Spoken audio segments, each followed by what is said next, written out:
සුබ සන්ධ්‍යාවක් වේවා ලංකාවාසී ලෝකවාසී සියලුම සහෝදර ජනතාවට පසුගියදා අප රටට ඇති වූයේ විත්වාසුලි කුණාටුවත් සමග අප අතරින් ජීවිතය සමගත් සියලු දෙනාටම හදවේගී සංවේගය පළකිරීම සඳහා මා මේ අවස්ථාවක් කරගන්නවා. ඒවගේම ඔබ අප මේ ජීවිතයෙන් සමුගැනීම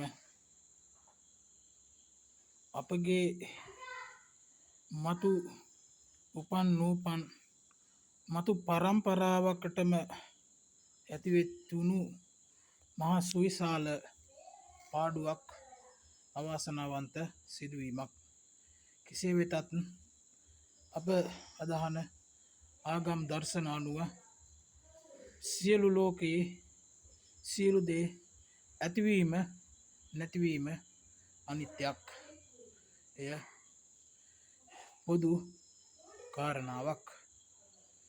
කෙසේ වෙතත් අපි රටක් වශයෙන් ශ්‍රී ලාංකික ජනතාවක් වශයෙන් මේ ඇති වුණු උවදුර අපගේ ඉදිරි උපන් නෝපන් මතු පරපුරට මෙවැනි විවසනයක් ආපදාවක් ඇතිවීමේදී එය ඇතිවීම අපට කිසිසේත් නතර නොකළ නොහැකි යම් මතු දිනයක නැවතත් මෙවැනි හෝ මීට වඩා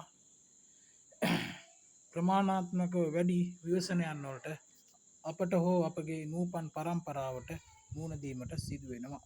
ඒත් අපි රටක් වශයෙන් රටේ පාලකයාගේ සිට සියලුම ජනතාව මෙවන් දෙයක් ඉදිරියේ ඇතිවීමේදී මුහුණපාමට සිදුවෙන්නා වූ ජීවිත හානි දේපල හානි අවම කර ගැනීමට යම් හෝ ප්‍රමාණාත්මක අඩු කිරීමට යම් වැඩපිළිවෙලක් සකස් කර ගැනීමේ අවශ්‍යතාවය අපිට ඉදිරියේදී මතු වෙනවා. එය නිවැරදිව කළමනාකරණය කරගත යුතුයි කියන දේ තමා මාගේ පෞද්ගලික හැඟීම. ඉතින් මම මේ අවස්ථාවේදී අප රට පාලනය කරන අපගේ අතිගරු ජනාධිපතිතුමාගෙන්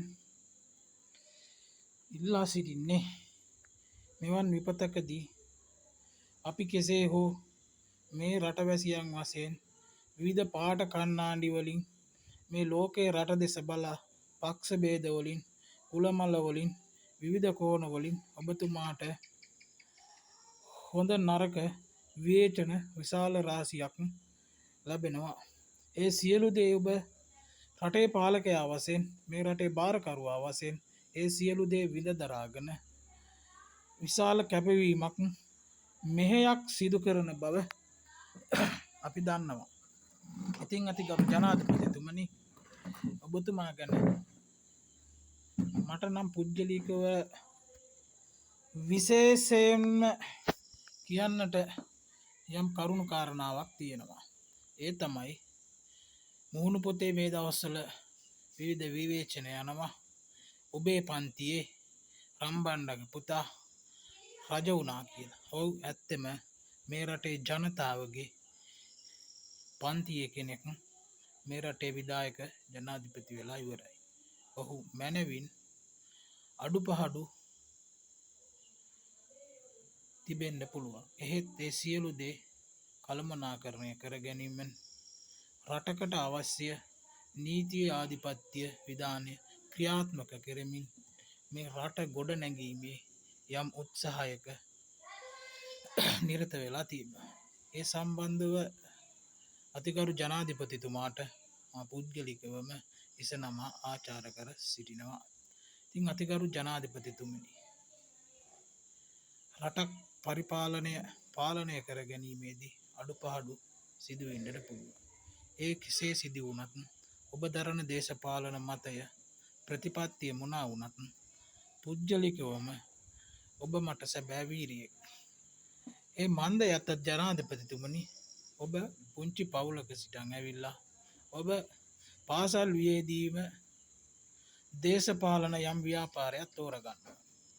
ඒ තෝරගත්ත දේශපාලන ව්‍යාපාරය හරහා ඔබ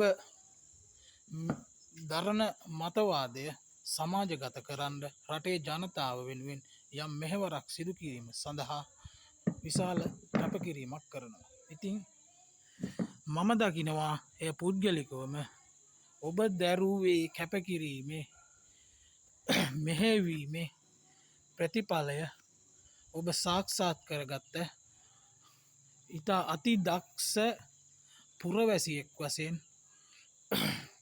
ඔබතුමා ඇත්තෙම සැබෑ දක්ෂෙක්.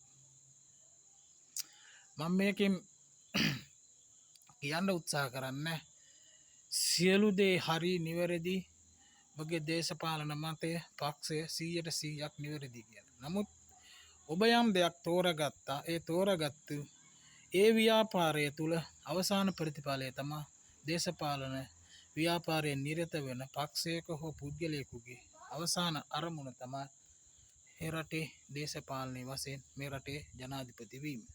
ඉතින් ඔබ ඒ අරමුණ කරා ළඟා වුණා. ඒ පිළිබඳව ඇත්තෙන්ම ඔබ මට නම් සැබෑ වීරයෙක්. ඒ නිසා මගේ හිස නමා ආචාර්ය මේ රටේ පුංචි පවුලක උපන් තඹුත්තේගමේ සිට මේ රටේ ප්‍රධාන පුටුව දක්වා ගිය ඒ අසහාය නායක අතිගරු ජනාධිපති අනුර කුමාර දිසානායක අතිගරු ජනාධිපතිතුමනි, ඔබතුමා ඇත්තෙම සැබෑ වීරයෙක්. ඔබගේ ව්‍යාපාරය තුළ ඔබේ ජයග්‍රහණය හිමි පැත්තට ළඟාවීම සම්බන්ධව